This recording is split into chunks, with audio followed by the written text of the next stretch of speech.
అందరికీ నమస్తే అండి. నిన్న బొప్పిడి చిలకలూరుపేట నియోజకవర్గ పరిధిలో ఆ శివారు బొప్పూడి ఉంది కదా, అక్కడ జరిగిన ప్రజాగలం సభలో పోలీసులు కావాలనే ఇబ్బందులు సృష్టించారు అని తెలుగుదేశం పార్టీ, జనసేన, బీజేపీ వాళ్ళు అనుమానిస్తున్నారు. సరే, వాళ్ళు అనుమానిస్తే ఏముంది, సాధారణంగానే పోలీసులు ఎంతో కొంత అధికార పార్టీకి అనుకూలంగా ఉన్నారు కదా, కాబట్టి సాధారణంగానే ప్రతిపక్షాల మీటింగులు అంటే ఇలా వ్యవహరిస్తారు కదా, సో అలాగే వాళ్ళు వ్యతిరేకించడంలో తప్పేముంది అనుకోవచ్చు. కానీ అక్కడ ప్రధానమంత్రి నరేంద్ర మోదీ గారు వచ్చారు కాబట్టి, దేశానికే బిగ్ బాస్ వచ్చారు కాబట్టి ఆ సభ విషయంలో పోలీసులు చాలా అప్రమత్తంగా ఉండాలి, చాలా జాగ్రత్తగా ఉండాలి. ఎన్నికల కోడ్ అమల్లో ఉన్నప్పటికీ ప్రధాని పదవి ప్రధానిదే, ప్రధానికి ఉండాల్సిన గౌరవ మర్యాదలు ప్రధానికి ఉండాల్సిందే, సెక్యూరిటీ ప్రధానికి ఉండాల్సిందే. కానీ ఆ మీటింగ్లో పోలీసుల తీరు మీద కొన్ని అనుమానాలు ఉన్నాయి. పదే పదే మైక్ అవాంతరాలు కలగడానికి కారణం కూడా పోలీసులు సరిగ్గా వ్యవహరించకపోవడమే అనేది ఒకటో రీజన్. ఎందుకంటే మైక్స్ ఇటువంటి సిగ్నల్ ఆధారంగా పనిచేస్తాయి అక్కడ పబ్లిక్ మీటింగ్స్లో. సో ఆ మైక్ సిగ్నల్ పాయింట్ ఎక్కడ ఉందో ఆ మైక్ దగ్గరకు మధ్యలో ఎవరు ఉండకూడదు, ఆ ప్లేస్లోకి ఎవరు రాకూడదు. కానీ అలా చాలామంది వచ్చేసారు, జనం వచ్చేసారు. అప్పుడు పోలీసులు కంట్రోల్ చేయాలి. అలాగే వీవీఐపీ పాసులని తెలుగుదేశం, జనసేన నాయకులకు చాలామందికి వీవీఐపీ పాసులు ఇచ్చారు. నియోజకవర్గాల ఇన్ఛార్జీలకు, పోటీ చేయబోతున్న అభ్యర్థులకు, అలా చాలామందికి ఆ వీవీఐపీలు గ్యాలరీలోకి రావడానికి ఆ వీవీఐపీ గ్యాలరీలోకి కూడా సాధారణ జనం వచ్చేసారు. వాళ్ళ ప్లేసుల్లోకి వాళ్ళ ఖాళీ లేవు. అది కూడా పోలీసుల వైఫల్యమే, పోలీసులు సీరియస్గా తీసుకోలేదు.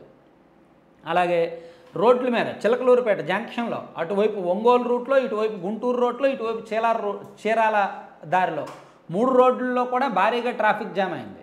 ముందుగానే ప్రధానమంత్రి మోదీ గారి సభ, చంద్రబాబు గారు, పవన్ కళ్యాణ్ గారు ముగ్గురు కలిపి ఒక బహిరంగ సభ నిర్వహిస్తున్నారు, లక్షల్లో జనం వెళ్తారు అనుకుంటున్నప్పుడు ఈ దారుల్లో పోలీసులు కాపలా ఉండాలి, ట్రాఫిక్ లేకుండా కంట్రోల్ చేస్తూ జాగ్రత్తగా చాకచక్యంగా ఉండాలి, ప్లానింగ్ ఉండాలి.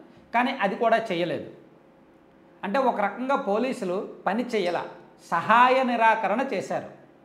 కొంతమంది పోలీసులు వ్యతిరేకంగా చేశారు.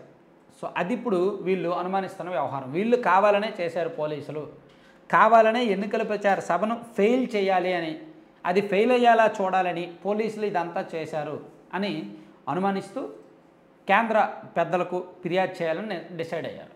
కేంద్ర వ్యవస్థల చేత దీని మీద ఎంక్వైరీ చేయించాలని ఫిర్యాదు చేశారు. మరోవైపు దీని మీద ప్రధానమంత్రి మోదీ గారు కూడా కాస్త అప్సెట్ అయ్యారని, సో దీని మీద ఆయనకు కూడా కొన్ని అనుమానాలు కలిగాయంట. అందుకని మేబీ ఈ ప్రతిపక్షాల ముగ్గురు కలిపి, 3 పార్టీలు కలిపి, బీజేపీ, జనసేన, టీడీపీ 3 పార్టీలు కలిపి కనుక కేంద్రానికి ఫిర్యాదు చేస్తే, లిఖితపూర్వకంగా ఫిర్యాదు చేస్తే, అప్పుడు కేంద్రం ఒక ఇన్వెస్టిగేషన్ ఏజెన్సీనో లేదంటే ఎవరో ఒకరు దర్యాప్తునో ఏదో ఒక టీంనో పంపించడానికి సిద్ధంగా ఉన్నారు.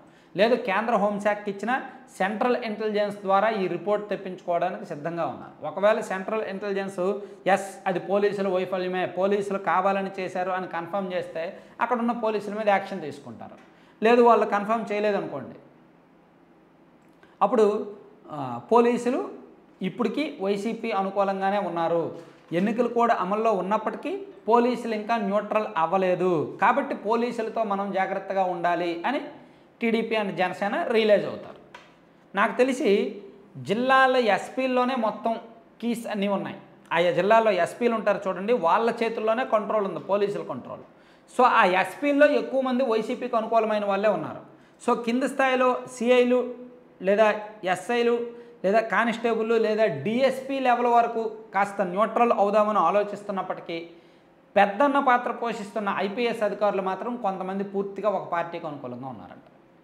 సో అందుకే వీళ్ళ మీద కేంద్రానికి ఫిర్యాదు చేసి కేంద్ర ఇంటెలిజెన్స్ ద్వారా రిపోర్ట్ ఇప్పించి వీళ్ళ సంగతి ఏంటో చూద్దామని 3 పార్టీలు డిసైడ్ అయ్యి ఇందాకే ప్రెస్ మీట్ కూడా పెట్టారు. Thank you.